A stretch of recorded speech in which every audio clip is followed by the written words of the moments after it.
তাহলে অস্তেয় মানে চুরি না করা, তাহলে স্তেয় মানে চুরি করা, তার বিপরীত অস্তেয়।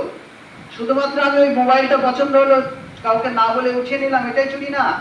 ওই মোবাইলটা পাওয়ার প্রতি আমার ইচ্ছা মনে যাচ্ছে, এটাও চুরি।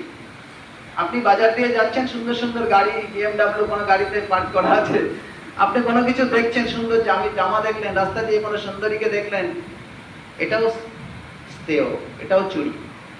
যোগীদের এই স্তেয় করা স্বভাব নয়, যোগীদের এই স্বভাব নয় যে তারা চুরি করবে, স্তেয় করবে। তাই যোগাঙ্গের প্রথম অঙ্গের তৃতীয় সাধন পদ্ধতি হচ্ছে অস্তেয়, অর্থাৎ চুরি না করা। তাই আপনার দ্বারা যেন কোনো রকম চৌর্যবৃত্তি না হয়, আপনার মনে যেন চুরির বিচারও না আসে, এটাও চৌর্যবৃত্তি। তাই আপনার মনে যখন কখনোই যেন কোনো চৌর্যবৃত্তি মনে না আসে। সরকারি কর ফাঁকি দেওয়া, কেউ কর্মক্ষেত্রে ঘুষ নিই, চুরি করি, এগুলো যেন আমাদের জীবনে কখনো না আসে।